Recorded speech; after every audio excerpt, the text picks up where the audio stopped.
예, 이어서 3월 하겠습니다. 3월 간목 목기상갈. 이게 목기상갈이 일종의 원령 얘기입니다. 원령. 일종의 원령에 관련된 에, 물후 기상에 대한 내용입니다. 목기상갈을 통해서 선용, 후용, 선후 뭐 이렇게 해서 그냥 뭐 용이라면 용이고 뭐 희용 뭐 이런 개념으로 쓰시는데 목기상갈을 통해서 나머지 선용을 이제 도출해내는 겁니다. 목기가 상갈하니 여기에서 뭐 선취, 경금, 차용, 임수 이렇게 해서 결과가 도출이 되잖아요. 그러니까 목기가 상갈했다는 얘기는 진월이 돼서 목기가 상갈했어요. 예, 서로 다 했습니다. 목의 기운이 서서 이제 목기가 로 한다고 그러죠. 로 한다고 그러고 하다못해 수요한다고도 표현하고 뭐 여러 가지로 하는 겁니다. 그래서 쉽게 말하면 선취 경금이라고 되어 있잖아요. 그러면 이제 흔히 말하면 이제 뭐 활목 득화이 수고 상목 득금이 조죠. 우리 첫 시간에 배운 거 있죠. 간목 총론에서 그 대원칙 하에서 노는 겁니다. 활목이는 득화이 수예요. 화를 얻어서 꽃을 피워야 되고요. 사목이면 득금이 조예요. 금을 얻어서 그릇을 만들어야 됩니다. 그러니까 진월만 돼도 목기 상갈이라고 그러고 선취 경금이라고 거 보면 이미 로 했다고잖아요. 쇠했다고잖아요. 물론 이제 봄은 봄인데 목기는 퇴기고 화기는 진기가 되니 점점 로해지고 쇠해지고 그러니 삼옥의 이제 단계로 넘어가는 거잖아요. 그러니까 선취 경금이라는 말이 나오는 겁니다. 그래서 경금을 쓰면 반드시 금이 따라와야 돼요. 경금을 쓰면. 왜냐하면 금을 보호해야 될 필요가 있어요. 여러 가지로. 금을 보호해야 될 필요도 있고 목기가 상갈됐으니 목도 뭐 적당히 또 수생목도 해줘야 되고 화급금으로 통해서 방어도 해줘야 되고 해서 임수가 자동적으로 따라와야 됩니다. 여기서 뭐 진월에 계속 암장돼 있잖아요.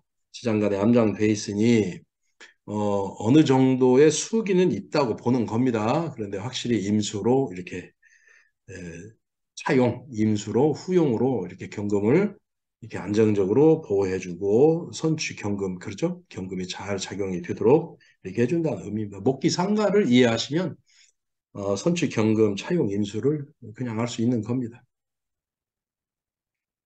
물후 기상에 대한 내용 첫 마디에 나오는 거 그 안에 핵심이 포인트가 있습니다.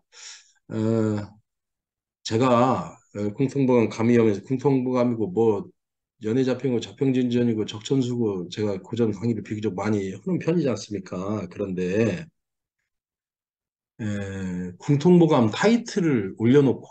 궁통보감 타이틀을 올려놓고 자기가 평소에 공부한 방식으로 푸는 사람들이 있어요. 자평진전 타이틀을 올려놓고 평소에 자기 푸는 방식으로 푸는 사람이 있고요.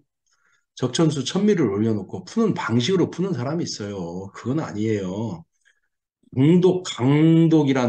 정확한 의미는, 강독의 정확한 의미는 궁통보감을 강독을 한다면 궁통보감을 쓴 원 저작자가 무슨 이 마음을 먹고 썼는지 이게 저작 의도를 간파를 해서 그 저작 의도를 간파하는 방향으로 계속 천착을 해야 돼요.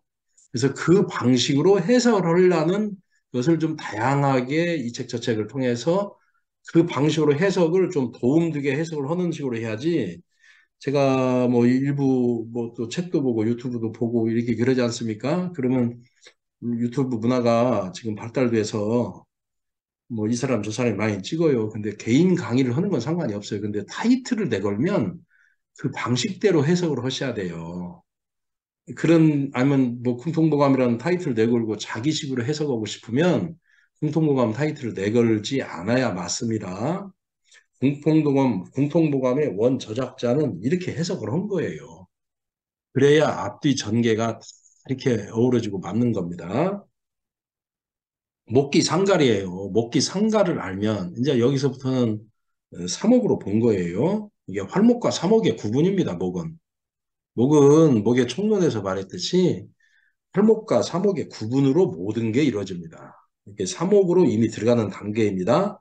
목은 퇴기고 화는 진기죠. 그다음에 목은 양은 막 이렇게 커지면서 목은 자동적으로 화가 이렇게 왕해지면서 목은 자동적으로 수축되는 겁니다. 그렇게 해서 선취 경금이 되는 겁니다. 그래서 경금을 쓰면 반드시 수가 따라오는 겁니다. 왜? 경금의 작용을 원활하게 할 수 있도록 하기 위해서입니다. 그래서 경임, 양투, 일반 감독 이제 이렇게 선용과 후용에 대한 얘기가 딱 끝나면 바로 부기론입니다. 네, 선용과 후용을 얻으면 부기를 쌍전한다, 부기 쌍전한다는 얘기가 나오고 뭐 후용은 못 얻었고 선용을 얻으면 어찌고 뭐 선용을 못 얻고 후용을 얻으면 어찌고 둘 다 암장돼 있으면 어찌고 내내 그 얘기로 가는 겁니다. 결국은 귀 얘기입니다. 귀. 귀 한 글자를 풀기 위해서 이만한 말을 제가 하는 거예요. 경임 양투, 경금과 임수가 양투는 일반 감도입니다. 일반 감도니까 과거급제를 도모할 수 있는 겁니다. 과거급제를 도모할 수 있는 거예요. 굳이 이걸 오행적 해석을 해도 되고 또한 굳이 뭐 육진 격국적으로 해석해도 됩니다. 예. 어찌됐거나 간목, 진월, 경금 임수예요. 살인 상생으로 보셔도 되고요. 오행적으로 경금 임수, 사목, 활목과 사목의 구분으로 하셔도 됩니다. 이해를 하셔도 됩니다. 예, 이 얘기는 단, 운, 용, 상생, 뭐 풍수, 음덕, 방어, 부기 해서 다만 요 운용 상생, 운과 용이 이게 선용과 후용이 서로 상생해야 하는데 하고 풍수가 좋고 음덕이 있으면 방어, 부기, 부기를 기대할 수 있다 이렇게 돼 있는데 뭐 요런 얘기는 일반적인 얘기입니다. 뭐 어떤 경우라도 운에서 도와주면 좋은 거 아니겠습니까? 뭐 일반적인 얘기를 제가 설명드릴 건 없습니다. 넘어가겠습니다.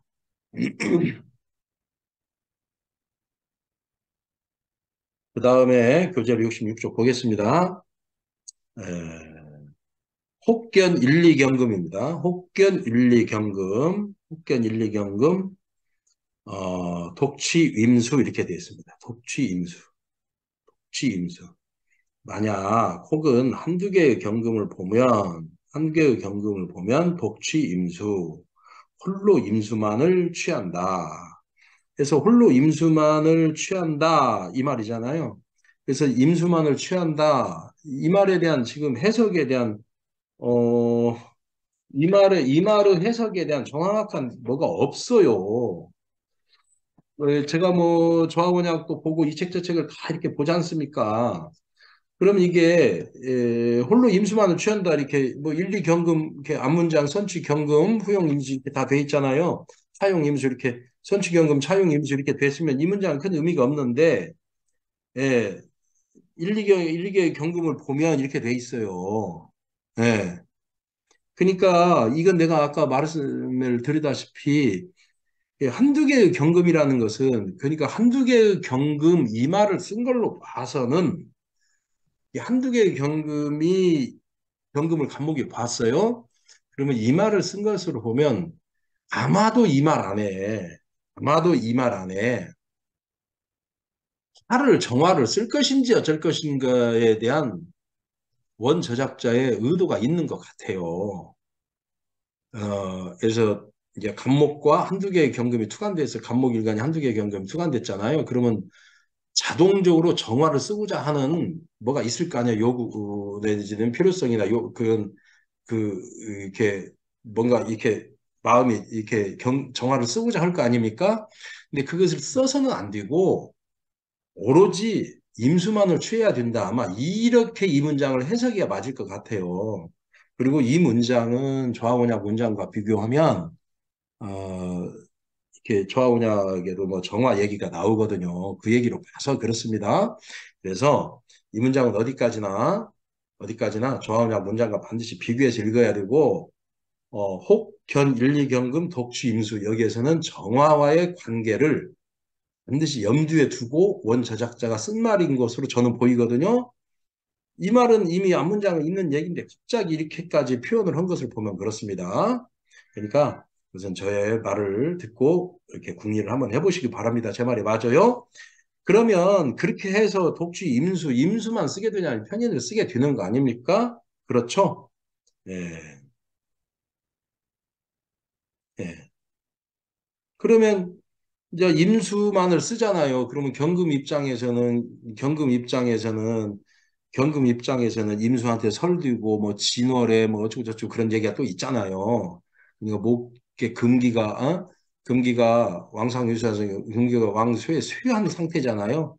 진월에 금기가 이렇게 쇠한 상태고 12포켓으로도 그렇고 이제 그런 상태니까 그런 그 모강금결을 생각하시면 됩니다. 어찌 됐거나 그 상황이 되어야만이 해서 금의 입장에서 금을 쓰는데 해서 모강금결이 되고 임수에 의해서 설되고 해서 금의 기운이 그렇게 날이 그냥 예리하게 들어선 것은 아니다. 이런 느낌으로 이 문장을 이해를 하셔야 돼요. 그래야만이 임수가 투관할 경우는 청수진이 되는 거예요. 청수. 이 청수진이 됐다는 얘기는 이게 이제 문장을 좀 이렇게 에, 이해를 해야만 이건 알 수 있어요. 이 문장만으로 그냥 이 말만 쭉 넘어가면 이 말이 무슨 말인지 무슨 말인지 모릅니다. 네, 이해를 해야 돼요. 그러니 경금이 좀 무디잖아요. 예리한 형편은 아니잖아요. 그러니까 청수기인이 되는 거예요. 청이라는 것은 살생 대권이나 실권이 없는 걸 얘기하고요. 예? 그리고 어느 조직에 가든지 2인자나 마크 인물에 2인자나 그냥 실무자 정도의 청을 얘기하는 거예요. 수는 이미 내가 여러 번 말씀드렸습니다. 수는 그냥 수일 뿐이에요. 수재. 예, 예. 수에 대한 네 가지 해석 이미 제가 여러 차례 이 강의에서도 얘기했으니 들어보시면 앞에 강의를 들어보시면 압니다. 그렇게 해서 청수진이 되니 재학이 필부예요. 재능과 배움이 반드시 풍부해요. 재능과 배움이 반드시 풍부하다는 말만 있지 여기서 뭐 대응이 된다 대용 어? 대귀 뭐 이런 글자는 한 글자도 안 보이죠. 그러니까 옛사람들이 문장을 쓰는 그 문장을 쓰는 문체에 대한 연구를 좀 해루셔야 돼요. 요 말은 흔히 말하면요 그냥 청소단 얘기예요. 그냥 동네에서 똑똑하다는 소리. 예. 그렇죠? 이걸 잘 하셔야 돼요. 이 말 무슨 부기론으로 따지거나 그럴 정도도 아니란 뜻입니다. 이 문장에 대한 그래서 감과 문장의 원저작자의 의도랄까 이런 것을 명확히 캐치를 해야만이 원문을 읽을 수 있는 겁니다. 그냥 말만 쭉 해석하고 쑥 넘어가면 이거 죽어도 모릅니다.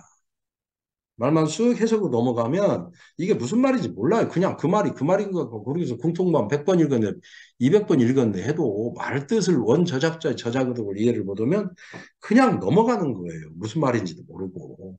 아시겠죠? 이게 원문 공부하기 어려운 대목이 바로 딱 그 대목입니다. 그걸 알고 나면 그냥 훤하게 보입니다. 그것을 이해하고 나면 그냥 훤하게 보입니다. 이런 내용들이. 예, 뭐 이런 것은 제가 말씀을 해드립니다. 그리고 뭐 결정적으로 이렇게 궁리가 필요하거나 뭐 이런 대목은 제가 궁리할 수 있도록 말은 해드립니다. 근데 궁리에서 이게 이치를 깨우치는 것은 글쎄요, 이제 이 강의를 듣는 뭐 이렇게 정도에 따라 다르겠죠?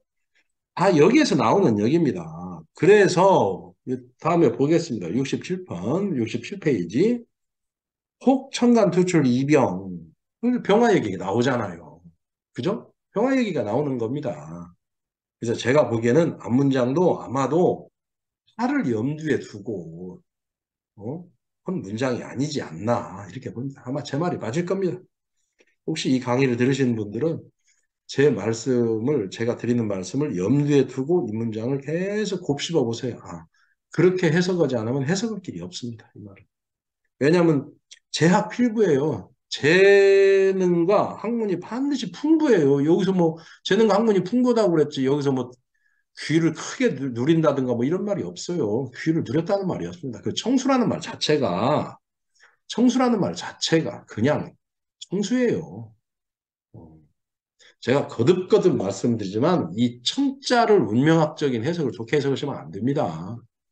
국문학적으로나 혹시 뭐 법학적으로나 하면 청렴하고 뭐 이렇게 좋은 뜻이 있겠죠. 맑고 청렴하고 운명학적으로는 그냥 살생대권이 없다는 뜻이에요. 살생대권을 주지 못한다는 뜻입니다. 그러니까 대규로는 못 가는 겁니다. 그냥 소귀 정도, 어느 단위 조직의 2인자 정도, 그렇죠? 2인자 정도, 3인자 정도 하면서 자기 실무를 성실히 자기 실무, 이 실무가 상당히 중요합니다. 그래야 청이 되니까. 예, 자기 실무를 성실히 이행하는 것 정도를 청이라고 그러고요. 문명학적으로 이 수라는 얘기는요, 빼어나다는 얘기인데, 빼어나다는 얘기인데, 수는 내가 지금까지 여러 번 내가 설명했으니까 설명을 하겠습니다. 그래서 청과 수가 이루어지면 귀 쪽이 아니에요. 당연히 부도 아닙니다. 당연히 부도 아닙니다. 청이니까 부로 갈 수가 없습니다. 그냥 부로 가려면 탁자를 써야 돼요. 아시겠죠? 네, 그렇습니다. 그러면 그냥 청수의 일종의 수재와 비슷한 정도를 얘기하시면 됩니다. 아, 경금이 두 개씩이나 있고 뭐 그러면 당연히 화급금에서 제사를 뭐 해야 할 거 아닙니까? 뭐 식신 제사를 하든 뭐 어떻게든 상관 가사를 하든 어떤 형태로 해야 할 거 아니에요? 그러죠? 예. 그런데 이렇게까지 문장을 멈추면 딱 거기까지 해석은 하시면 됩니다. 다시 67편 이제 병화 얘기를 하겠습니다. 이 병화 얘기 벌써 나오지 않습니까? 혹천간 투출 이병, 천간은 두 개의 병화가 투출하였는데 경장 지하, 경금이 지지에 암장됐어요. 경금이 지지에 암장됐습니다. 네, 그죠? 네, 경금이 지지하는 차, 이는 둔부 무강입니다. 둔부. 무딘 도끼죠? 무딘 도끼를 가리지 않아서 무강, 음, 칼날 강이 없는 겁니다. 강이 서지 않은 것이니 북이남규 이것은 맞습니다. 이것은 일종의 천간 투출 이병입니다. 두 개의 병화가 투간됐습니다. 두 개의 병화가 투간됐는데 지지에 경금이 안장되어 있다는 얘기는 신금 하나가 있다는 뜻이에요. 신금 하나가 있다는 뜻이에요. 그러면 일반적으로는 이건 제살태과입니다. 일반적으로는 대살태과로 보시면 됩니다. 그러면 그냥 무용입니다. 제살태과 됐다는 얘기는 무용이에요. 무용. 북이 남구 이렇게 돼 있습니다. 북이 남구 이렇게 돼 있습니다. 네, 그렇죠. 이 문장도 마찬가지입니다. 이 문장을 어떻게 이해를 할 것인지, 오행으로 이해를 할 것인지, 육친 격국적으로 상생상극식으로 이해를 할 것인지, 그것은 어느 관점으로 이렇게 치환을 해서 해석해도 말은 되는 겁니다. 이 문장은 그렇게 이해를 하시면 됩니다. 그렇게 되면 자동적으로 임계수가 파화가 되면 임계수가 화를 극파를 하면 뭐 수재 정도는 될 수 있다는 얘기입니다. 또 이 얘기는 앞문장하고 연결됩니다. 임수가 있어야만이 경금의 이 병든 모습을 임수로 어떻게든지 이렇게 하는 겁니다. 그래서 선용과 후용의 작용이라는 것은 선용은 드러나는 거고요. 후용은 뒤에서 다 선용이 작용을 잘하게끔 조절하는 겁니다. 그래서 군신이라고 표현하지 않습니까? 군신이라고 표현해요. 공통보감에. 그 얘기가 선용, 뭐 차용, 뭐 이렇게 선후, 전차, 군신 다 같은 표현입니다. 그래서 임금이 잘할 수 있도록 재상이 뒤에서 다 안배해 주는 거나 똑같은 겁니다. 그래서 사실은 후용 개념이 훨씬 중요합니다. 마치 자평진전의 격보다도 상신 개념이 더 중요한 것처럼 마치 그렇습니다. 어차피 원령이 어차피 격은 있는 겁니다. 뭐 좋고 나쁘고에 따지고 말 것도 없이 격은 있는 겁니다. 그러면 이 격이 군이고 이 군을 임금을 어떻게든지 좋은 임금 받는다는 임금으로 성군이 되도록 잘 맞춰서 세워주는 것은 상신입니다. 공통보감도 똑같은 입장입니다. 공통보감도 똑같은 입장입니다. 그것만 잘 이해하시면 공통보감하고 적정선미는 마치 이 산을 바라보면서 산을 이쪽에서 바라보고 뭐 동쪽에서 바라보고 서쪽에서 바라보고 그러면 좀 모양은 틀리게 보이는데 결국 산 전체는 이렇게 조망할 수 있는 아주 도구 중에 아주 훌륭한 도구라고 저는 평가합니다. 네. 그러니까 만약 임계파와 감작 수제입니다. 감은 뭐 할 수 있다죠? 캔으로 이해를 하시면 됩니다. 읽을 수 있습니다. 그래서 수제가 될 수 있다. 결국은 수제란 얘기는 앞문장에 청수란 말과하고 통하는 겁니다. 제가 이 유튜브 강의를 찍기 위해서 이 자료를 무지무지게 이렇게 유튜브 한 타임 이게 뭐 예를 들어서 1월달, 2월달, 3월달 이렇게 찍기 위해서 무슨 한나절 이상 물론 그 기존에 메모를 해놓은 것도 있지만 별도로 한나절 이상을 준비를 해요. 삼명통이나 뭐 연애자평이나 뭐 이렇게 다 읽으면서 접전수나 다 읽으면서 이러한 내용은 어디에서 무슨 내용이고 여기다 메모를 해놓거든요. 이걸 강의를 말씀을 드리면 좋은데 너무나 중원부원이 되면 오히려 헷갈릴 수가 있잖아요. 그래서 그냥 아이디어 제공까지만 하는 걸로 제가 그좀 이렇게 결심을 한 거예요. 의미가 없어요. 제가 제공하는 것은. 왜? 제가 이렇게 쭉 말로 하는 거 못 찾습니다, 선생님들. 혹시 이 강의를 들으시는 분들은 삼명통 연애자평 어디 출전이 어딘지 못 찾아요. 어차피 말만 무성해질 뿐이거든요. 그래서 차라리 아이디어나 제공하자. 아이디어. 그리고 마인드나 좀 깨워주자. 공통보감의 원저작자의 저작으로는 어디쯤에 있을 것이다. 그래서 이런 중심으로 제가 올리는 겁니다. 올리는 겁니다. 많이 이렇게 찾아놨어요, 지금 이런 것들을. 그런데 뭐 그런 얘기는 넘어가겠습니다. 결국은 이것은 역시 화얘기입니다. 네, 화입니다, 화. 화. 그래서 임수가 화급금을 못 얻도록 조정을 하는 겁니다, 결국은. 그죠? 네, 넘기겠습니다. 68조. 그러면 임수가 또 화급금을 못 얻게끔 조정을 또 한 거잖아요. 그러면 이 수를 또 어떻게 할 것인가를 또 나올 거 아닙니까? 공통모감의 이, 이 원 저작자는 머릿속에 그 생각을 하고 쓴 것 같아요. 제가 이게 흐름을 보면 68쪽을 보겠습니다. 혹 주중 전무 일수예요. 만약에 수가 없으면 어떻게 될까? 이런 생각을 한 겁니다. 이렇게 수가 중요한 임수가 이렇게 중요한 작용을 하는데 만약에 수가 없으면 어떻게 될까? 더군다나 무기토 투간되고 지성 토국이에요. 무기토는 투간되고 지성은 지지에서는 토국이 이루어졌어요. 그죠? 네. 그러면 이제 뭐 알다시피 뭐 수도 없고 인성도 없고 뭐 물론 수가 없는 건 아닙니다. 진중 계수 있습니다. 진중 계수가 있다고 보는 겁니다. 사실은 요 문장의 완결성 여부는 차치를 하고 진중 개수가 있는데 뭐 수가 없다고 이렇게 말하는 건 이 문장이 잘못됐다. 물론 그렇게 전체적으로 따져줘야 되지만 이 문장의 완결성 여부를 차치하고 이 문장 그대로만 읽어보자고요. 여러분 주중 전무 일수입니다. 사주가인데 일수 한 개의 수도 아주 없는 겁니다. 전무합니다. 그런데 무기토가 투간돼 있어요. 더더군다나 무기토가 투간해서 토국수까지 하고 있는 마당입니다.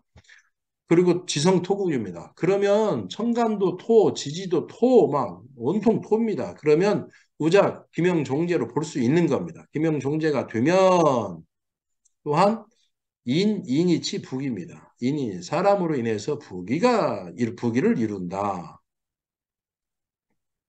부기를 이루게 된다. 사람으로 인해서 그 사람은 아내입니다. 아내. 아내입니다. 아내. 아내입니다. 이걸 처제라고 합니다. 이걸 처제라고 합니다. 처제. 처제. 아내가 능력 있는 아내가 돈을 번다는 의미가 아니에요. 1차적으로는 부잣집 아내를 이렇게 부인으로 맞이한다는 뜻이에요. 부잣집 아내를. 왜? 아내가 가지고 온 재물이니까. 선생님들 처와 재 문제를 이 육친에서 정확하게 이해를 하셔야 돼요. 재는 그냥 돈이에요. 만약에 처제 이러면 아내가 시집을 와서 돈을 벌었다는 의미가 아닙니다. 1차적으로는 부잣집 아내 잘 나가는 그 집안이 뚱뚱하고 집안이 좋은 집 부인을 얻는다는 뜻이에요. 이것은 제 얘기 해석이 맞습니다. 당나라 때 송나라 때 쓰여진 문장에 다 그렇게 돼 있습니다. 그러니까 재성이 어쩌고 저쩌고 재성이 뭐 어쩌고 저쩌고 하면 뭐 아내가 어쩌고 저쩌고 그렇게 해석하는 건 잘못된 겁니다. 일단, 일단 부잣집, 있는 집, 그리고 뭐 교양 다 갖추어진 그런 아내를 얻는다는 뜻입니다. 1차적으로. 그리고 나머지 세속화, 뭐 세속적으로 해석을 할 때 뭐 아내가 어쩌고 저쩌고 그런 얘기는 거기다 붙이는 겁니다. 아시겠죠? 예. 그래서 인이 치부란 얘기는 아내가 이미 시집 올 때 부잣집 아내를 얻어가지고, 어, 뭐 이미 시집 올 때 많이 가지고 옵니다. 벌써 종도 몇십 명, 노비도 막 몇십 명 끌고 오고요. 막 이렇게 됩니다. 그러니 종제를 할 수밖에 없는 거 아닙니까? 종제를 그냥 어떻게 합니까? 그 봉건 사회에서 이쯤 되니까 종제 얘기가 자동으로 나오는 겁니다. 제가 뭐 이거 높아심에서 말씀드리는데 이게 문명학이나 명리학을 공부를 하려면 사회학을 반드시 하셔야 됩니다. 사회학이나 철학이나 역사. 그 시대에 그 단어가 쓰여진 유래를 반드시 따져서 공부를 하시는 게 첩경입니다. 그것을 모르면 아무리 많이 알았다. 임상을 뭐 몇십 년간을 해서 몇만 명을 임상을 해서 나는 이거 다 안다 이렇게 해도 그 본질에 대한 접근이 부족한 거예요. 그 본질에 대한 접근을 알고 이렇게 독서도 하고 임상도 하고 해서 그 본질에 대한 얘기, 왜 그 쓰여질 책이 쓰여지나 그 쓰여지거나 그 용어가 만들어진 그 본질에 대한 얘기를 이렇게 좀 이해를 하고 나서 이렇게 융합을 해야 그게 거의 100%의 의미가 구현이 되는 거지. 그렇지 않으면 한 7, 80%밖에 구현이 안 됩니다. 그러면 왠지 모르게 뭐가 마음이 서운해요. 구현되는 의미가 부족하니까. 제가 지금 무지무지하게 어려운 말 드리는 겁니다. 예, 비교적 제가 오랫동안 그래도 구전을 공부한 사람이지 않습니까? 이런 얘기는 뭐참 어려운 얘기입니다. 저도 뭐 그 문제가 지금 영원한 나의 무게감이고 내 어깨를 짓누르는 무게감으로 작용을 하고 있거든요. 힘들어요. 그것 때문에 보통 스트레스 받는 것도 아니고요. 왜? 책은 아무리 읽어도 그것에 대한 이해가 구체적으로 안 오니까 그렇습니다. 뭐저 정도도 이러니 만약에 공부를 원문에 대한 이해가 좀 이렇게 그렇거나 그럴 경우는 얼마나 그 내용이 심하겠어요. 그냥 그러니까 아무 정도 모르고 써놓은 대로 읽는 거예요. 번역한 대로. 그 뜻을 제대로 번역도 안 했는데 그냥 있는 대로 읽으니까 그 말이 그 말 같은 거예요. 그러니까 그런 고민 하나도 안 해본 사람들은 무슨 얘기하면 그 말이 그 말 같고 이거 뭔 말인지도 모르겠고 뭐 그렇게 말하는 거예요. 전혀 어울리지 않는 옷을 입는 거예요. 근데 그 말을 정확하게 깨우치고 그것을 임상에 적용하면 그냥 어쩌면 이렇게 딱 부합되듯이 뭐가 그 옥을 잘라가지고 붙이는 거 있잖아요. 이게 맞춰보는 것처럼 어쩌면 그렇게 정확한지 모릅니다. 이 문장도 그렇게 이해를 하셔야 돼요. 처제에 대한 이해를. 그러니까 기명을 하는 거라니까요. 어떻게 봉건사에서 남자가 여자를 종해요. 그 집안이 그 정도나 되고 여자가 무서워요? 그 집안이 가지고 있는 장인 장모가 갖고 있는 그런 엄청난 위세가 무서운 것이죠. 그러니까 뒷문장에도 나오고 여자를 무서워하고 무서워하는 거예요. 위처라 그래요. 위내라 그럽니다. 위내. 옛날에는 위자를 쓰고 이렇게 내라고 표현을 해요. 내를 두려워한다 뜻이에요. 그러니까 그쯤 되니까 그러는 겁니다.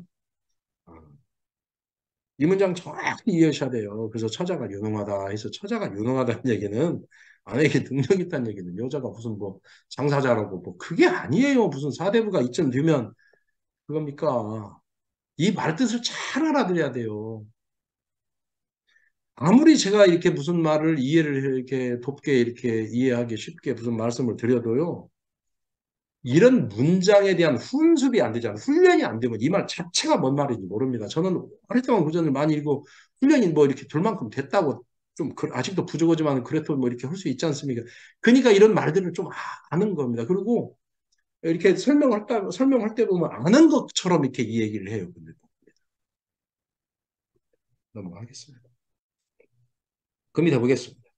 혹견 무기 급 비겁 다자입니다. 그러니까 이 문장을 역자적으로 다 써놨어요. 이렇게 다 저항약과의 관계랑 비교해가지고 이 문장은 너무나 조열하고 오탈자가 많아가지고 그냥 어떻게 교정을 할 수도 없습니다. 다만 그렇지만 원 저작자는 아마 이 말을 쓰려고 한 것 같다 해가지고 제가 보기에는 군비쟁제를 쓴 거예요. 군비쟁제. 쟁제를 쓴 거예요.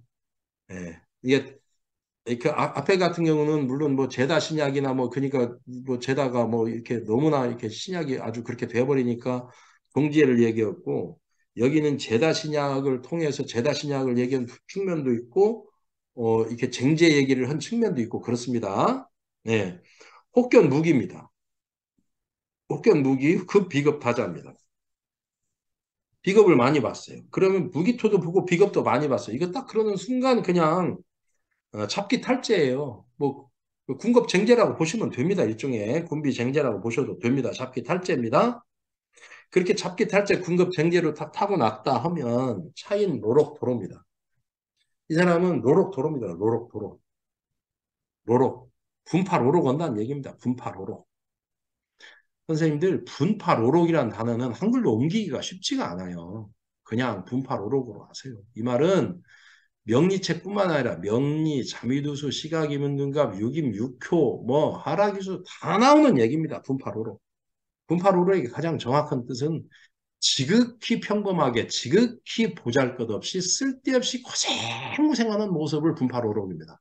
지극히를 꼭 넣으셔야 돼요. 지극히 평범하고, 지극히 보잘것없고, 지극히 이렇게 쓸데없이, 지극히 별 볼 일 없이 고생고생하는 명입니다. 먹고 살기 위해서.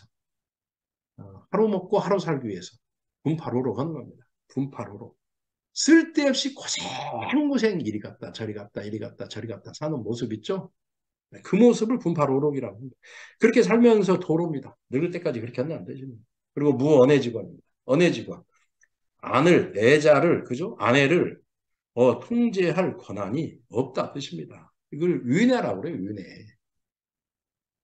이걸 윤회라고 그래요. 원문 여기 화면에 칠판에 썼잖아요. 윤회라고 합니다. 자, 윤회. 여명합차. 여명이 이에 맞으면 여장 남권, 여자가 남자 권한을 장악한다. 요즘에는 여장 남권이 되면 명시적으로 무슨 상관경관 되고 뭐 여자가 능력이 있어서 연봉이 남자보다 많고 뭐 이런 식으로 해석하는 거 있죠?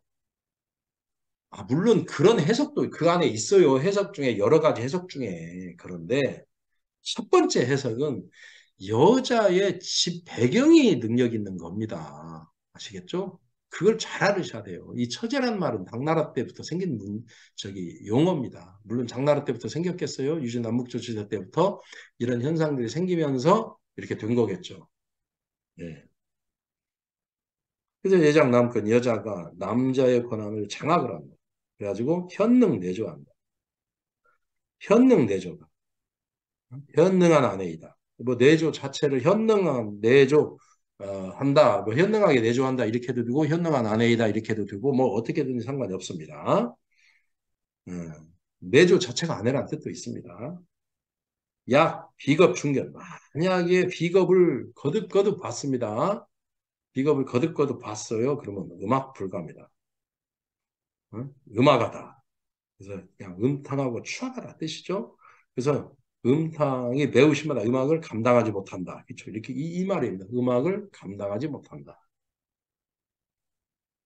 비겁을 중견했어요. 비겁을 중견했어. 그러면 일단 비겁이 뭐 이렇게 중견하고 뭐 어찌게 됐고 이렇게 됐잖아요. 그러면 일단 비겁하고 이게 비겁하고 무기토 그에서 비견하고 기토하고 또 합할 수도 있고 여러 가지로 이게 뭐 이렇게 비교하면 음악한 내용이 있습니다. 이런 내용은 뭐 이렇게 이해를 하시면 됩니다. 선생님들 거듭거듭 말씀드리지만 원저작자의 저작 의도를 이해하려는 방향으로 독서를 하시기 바랍니다. 그냥 기술적으로 이걸 기술을 배워서 어떻게 써먹을까 하는 순간 50%, 10%도 이해를 못합니다. 그리고 100번, 200번 읽어도 이 말이 무슨 뜻인지 모르고요. 그렇습니다. 제가 지금 한 달 넘게 만에 촬영을 하는데 그래도 한 달 넘게 만에 촬영을 한 덕분에 이렇게 조금 상세히 얘기해 주는 겁니다. 해드리는 겁니다. 이런 뭐 이런 얘기를 문장을 반드시 원 저작자의 저작 의도를 간파를 하시려는 방향으로 노력을 하셔야 됩니다. 제 독서는 방법입니다. 공부하는 방법이. 이쪽 보겠습니다. 69쪽. 69쪽. 그러면 그래서 경금과 임수 얘기했죠. 3월 진월 간목, 3월 간목 할 때 경금과 임수 얘기했지 않습니까? 경금과 임수 얘기하면서 경금과 임수와의 관계 얘기였고 병화 얘기였고 이제 토 얘기했어요. 토 얘기했어요. 그러면 정화 얘기도 한번 언급을 해야 할 거 아닙니까? 바로 이거예요. 이제 69쪽입니다. 지성금국이에요. 지성금국. 방과 용정입니다. 지성금국. 지지에서 금국을 잃을 때, 그냥 신금 달랑 하나 있을 때, 지지에 금 하나 있을 때, 이 병이 있으면, 두 개의 병화가 있으면, 두 개의 병화가 있으면, 그 앞에 나왔지 않습니까? 두 개의 병화 있으면, 이게 두은부가 무강하다고 돼 있잖아요. 무딘 칼날이 없다고 돼 있잖아요. 그런데, 지성금국이에요. 지성금국. 지지에 금국을 있다면, 뭐, 신유술, 뭐, 신유술이나 사유축, 뭐, 이렇게 있다는 뜻이죠. 그러니까 진월이니까 진짜 빼고, 이제 나머지 세 글자밖에 없는데 전부 다 금으로 이루어졌다는 뜻이에요. 그러면 나머지가. 그럴 때는 방과 용조입니다. 그럴 때는 비로소 정화를 쓸 수 있는 겁니다. 왜? 그래야 화급금을 해야 되니까. 왜냐면 여기가 지성금극이니까 금이 너무나 태과하잖아요. 그렇죠? 국을 이뤘으니. 네. 태과하니까 여기서 또 이제 금과 목과의 관계가 있잖아요. 목과 금과 관계, 이제 도끼로서 상부로서 작용할 수가 있습니다. 이게 목과 금과의 관계는 딱 두 가지로 보는 겁니다. 이게 창륜이 될지 상부가 될지 이렇게 보는 거예요. 그 관계입니다. 그게 전부예요. 제가 배우는 궁통봉감의 전부가 그거고요. 글쎄 명리학이 전부라고는 제가 감히 표현을 할 수가 없겠네요. 궁통봉감의 전부입니다. 결국은 목과 금과의 관계, 상부나 창륜이냐, 수하의 관계, 기재가 되냐 안 되냐, 딱 그겁니다. 소가 가운데 있는 겁니다. 결국은 그겁니다. 그겁니다. 그리고 청륜이 되냐 상부가 목과 금과의 관계에서 청륜이 되냐 상부가 되냐는 물론 토가 가운데 조절작용을 무지하게 하지만은 1차적으로는 수화, 수화가 합니다. 수화가 합니다. 왜? 수화가 사실은 오행상으로 수화하지만은 사실 오행 내에서 음양 조절작용을 하기 때문에 그렇습니다. 그 음양 조절의 교묘한 곳에 무기토가 있다고 보시면 됩니다.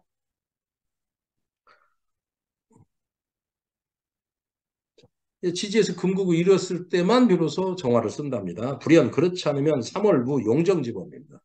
3월은 정화를 쓰는 법이 없답니다. 야, 이 말이 핵심이에요. 핵심. 3월은 지지에서 금국을 이루지 않는 정화를 쓸 수 없답니다. 정화를 쓰지 않는다는 얘기입니다. 정화를 쓰지 않는다는 얘기입니다. 이걸 이 문장을 잘 아셔야 돼요. 정화는 설수, 문성, 총명, 기교, 문자하고 아자 쓰는 거 있잖아요. 어, 선비적이고, 선비처럼 이렇게 생겼고, 이렇게, 고상하고 우아하다는 뜻입니다. 문화하고, 정신, 이렇게 식상을 표현을 했지 않습니까? 그것을 안 쓴다는 얘기예요. 이 말 뜻은. 그러면 감옥이 진월에 태어난 사람들이 살아가는 모습이 나오는 겁니다. 이분의 누리는 귀는 일반적으로 1월달이나 뭐 이렇게 2월달에 쓰는 귀하고 모양이 다른 겁니다. 그래서 이 말뜻을 알아두셔야 돼요. 왜 원 저작자가 일부러 이 말을 쓸까요? 지지에서 금국을 이루어야 비로소 정화를 쓰는데 그렇지 않으면 3월에는 정화를 쓰는 법 없다고 딱 했습니다. 사실은 경금 쓰면 간목과 경금 간의 관계는 무조건 정화가 끼어들어야 되지 않습니까? 지금까지 우리가 1, 2월 달에 본 걸로 봐서. 근데 정화를 안 쓴답니다. 정화를 안 쓴다는 얘기는 뭐예요? 정화가 갖고 있는 의미를 이해를 하셔야 돼요. 그것과 관계없이 정화만 쓴다, 경금만 쓴다는 얘기예요. 그래서 오직 유 선경 후임 추용이다. 오직 선경 후임 추용입니다. 먼저 경금을 쓰고 후에 임수로써 추용한다고 되어 있습니다. 이 말이 결국은 간목진화를 총결한 말입니다.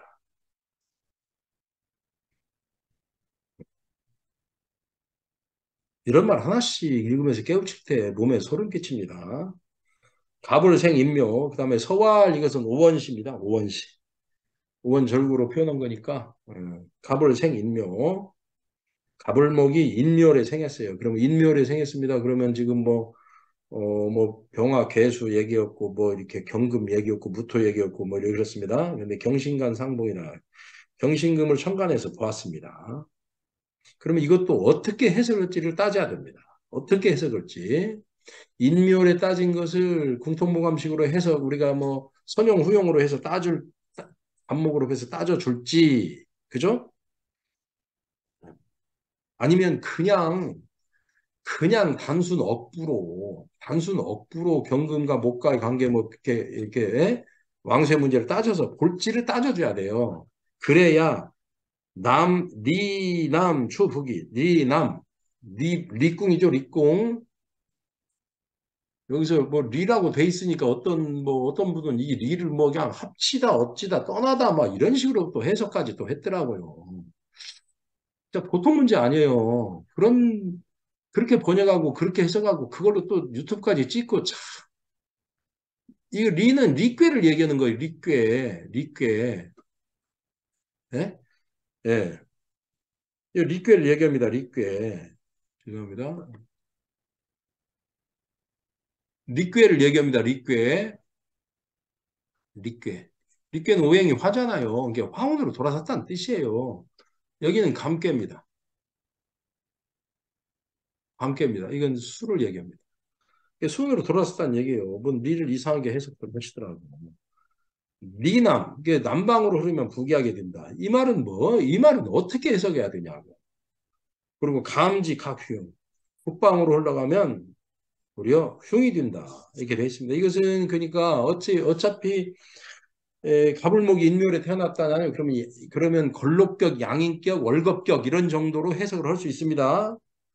그래서 걸록격, 양인격, 월급격으로 해석하면 관사를 무슨 상신으로 쓰고 뭐 이렇게 해석할 것인지 아니면 어차피 지지에 근이 있고 이렇게 하니 단순 경금과 금목의 왕세 문제로 업부를 따져서 이거 너무나 왕안이 이렇게 그걸 해줘야 된다 이런 개념으로 볼지 이 문장 자체를 그냥 간단하게 이렇게 볼 문장은 아닙니다. 어찌됐거나 남방 리궁으로 가는 것이 좋다 이런 걸로 봐서는 방금 제가 후자로 얘기한 것으로 해석하는 게 맞겠습니다. 그러면 감궁으로 흘러가면 우리가 흉하죠. 왜냐하면 목이 왕하니까 목이 왕한 걸로 본 거예요. 그러니까 경신금으로 그거 기준으로 하고 뭐 이렇게 목도 설도 하기도 하고 화금도 하고 뭐 이런 얘기입니다. 그렇죠? 그런 말로 해석이 맞을 듯 합니다. 이렇게 기승전결이잖아요.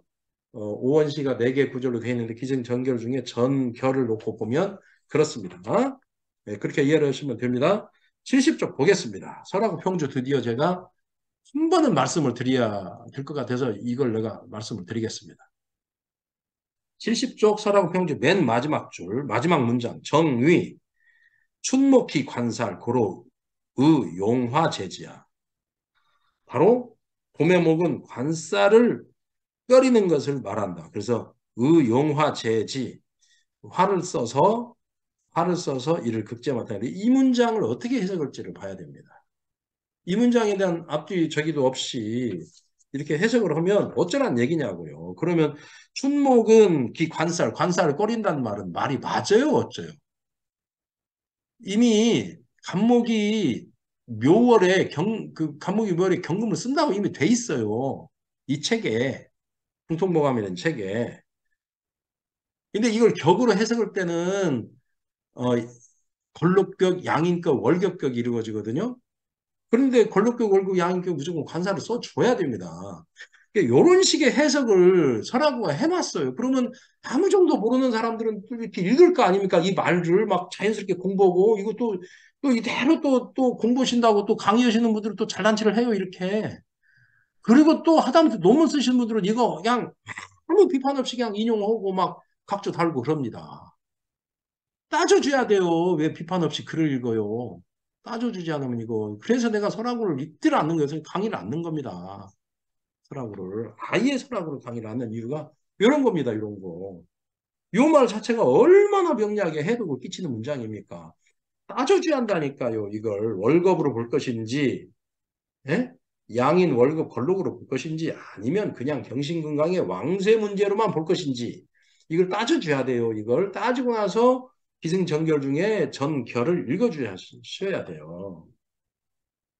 그리고 이럴 경우는 이렇고, 이럴 경우는 이렇다. 이렇게 해서 구분을 해서, 이렇게 해야 그게 해설이 되고 역주소가 되는 것이지, 요 따위로 해놓으니, 어떻게 됩니까? 설하고 평균은 절대 읽지 마십시오. 설하고 평균은 절대 읽지 마십시오. 네. 그 다음에 71쪽 보겠습니다. 71쪽 곤명입니다. 이렇게 되어 있습니다. 을축, 경진, 갑신, 병인, 차명, 핍정. 이 정화가 얘기 나왔네요. 정화 벌써. 이제 간목과 경금 간의 관계를 정화로 얘기한 겁니다. 이 정화 얘기는 병화 얘기 있었죠? 두 개의 병화, 경금이 암장될 때 두 개의 병화를 만나는데 경금이 암장됐어요. 그러면 이제 무딘 둔부가 무강입니다. 날이 없는 걸 얘기합니다. 둔부 무강. 지금 그것과 연관돼서 얘기하는 겁니다. 그래서 간목이 진월에 나왔을 때 정화를 쓸 때는 어때요? 정화를 쓸 때는 지지에서 금국이 있을 때만 쓰는 겁니다. 지지에서 금국이 있을 때만 쓰는 겁니다. 그래서 요 문장도 참여 핍정 정화갑다. 운희, 희운, 임남방. 운이 남방을 들어가는 걸 좋아한다. 해가지고 이제 화급금을 얘기하려고 하는 것 같아요. 그래서 북이 부대지명이다. 북이가 크지 못한다. 근데 이 문장은 원문의 내용하고 지금 명조 설명은 이 내용하고 너무나 언밸런스가 심해요. 어찌됐거나 감옥의 진월은 경금이 있어야 되고 임수가 있어야 되죠. 곤명이니까. 이거 설명할 길이 없습니다. 이거 명조 넘어가겠습니다. 뭐 이걸 여기서 이랬네 저랬네 따져줄 수도 없어요. 감목의 진화를 경금, 선용, 선취, 경금, 후용, 뭐 차용, 임수 이렇게 그렇게 경금, 임수로 볼 것인지 아니면 감목과 경금 간에 이렇게 정화 얘기로 볼 것인지 이건 옳도당치도 않지만은 지금 현재 여기에 차명 핍정이라고 돼 있으니 그렇게 볼 것인지 보겠습니다. 이 문제는 이 명조는 따지지 않고 넘어가겠습니다. 72쪽 보겠습니다. 병인, 임진, 갑진 경우입니다. 간목이 진화를 태어났어요. 경금과 임수가 투관됐습니다. 끝내줍니다. 경금과 임수가 투관됐습니다. 끝내줍니다. 그래서 임수의 역할이 끝내줍니다. 그리고 임수가 병화를 극혀줘. 그래서 화급금을 막아주는 겁니다. 그리고 임수가 또 경금과의 관계가 보좌를 잘 해줘도 이렇게 금공목으로 잘 할 수 있도록 아주 좋습니다. 상서가 될 만합니다. 이쪽 보겠습니다. 73쪽 보겠습니다. 병인, 임진, 갑진, 정묘입니다. 또 정화 얘기가 나왔습니다. 그러면 이것도 차명, 용정 이렇게 돼 있어요. 원문에. 차명은 용정, 정화를 쓴다. 핍정, 정화가 없었다면 상인이죠. 보통 사람에서 그래서 이 사람은 보통 사람은 넘어선다는 얘기죠. 일단 1차적으로 경금 있는 거 한번 보겠습니다. 없습니다. 선용은 없습니다.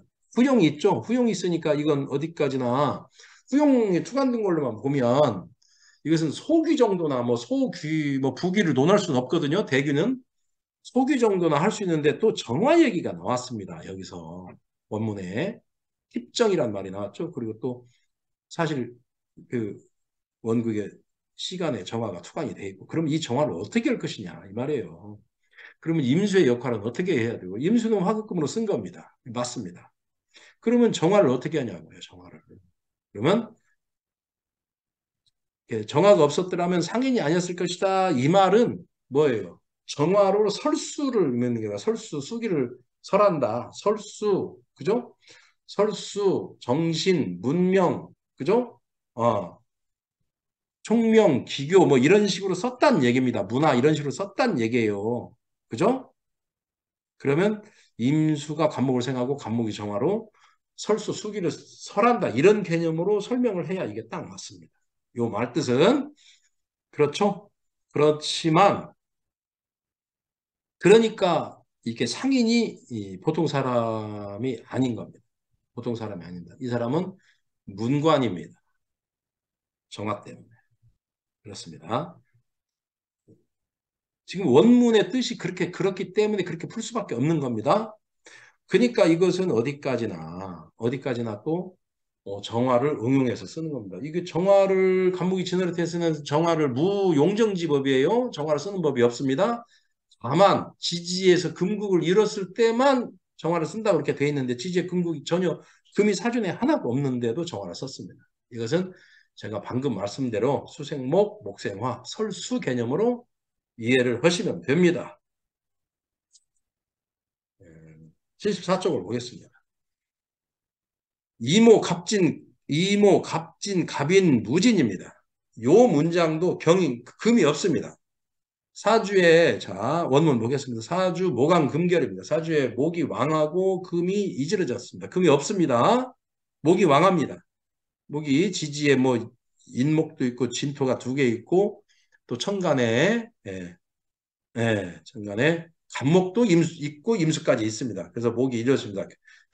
승도가 아니면 즉 무자, 자식이 없었을 것이다. 아마 이것도 원문에 그대로 원문을 적용을 하자면 아마도 이것도 그 본문에 있는 말로는 잡기 탈제를 비유해서 해석을 해야 맞을 것 같습니다. 잡기 탈제. 뭐 경금도 없이 임수 하나로 이렇게 해서 뭔 일이 될 것 같지는 않습니다. 다만 간목이 월간에 투관되어 있고 진토가 있고 지지에 무토가 투관되어 있고 지지에 진토가 두 개 있죠. 그러니까 아마도 본문에서 말한 잡기 탈제를 얘기한 겁니다. 잡기 탈제에서 분파 도로라고 돼 있습니다. 잡기 탈제가 되면 분파입니다. 분파 로록이라고 그랬죠.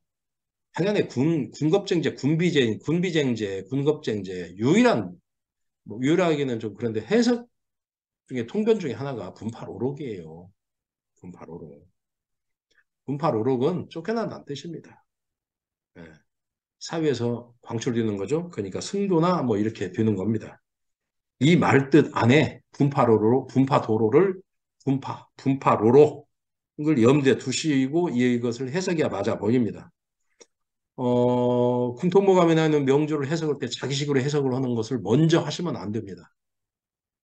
앞에 있는 이론을 적용을 충분히 하고 앞에 있는 이론대로 적용하면서 그 이론을 적용하면서 무엇이 잘못됐고 이론이 어떻게 해서 보완이 되고 해야 되는 내용을 공부를 그렇게 하셔야지 딱 이걸 놓고 명조를 딱 놓고 자기가 공부한 대로 허석하는 것은 공통모감이 아닙니다.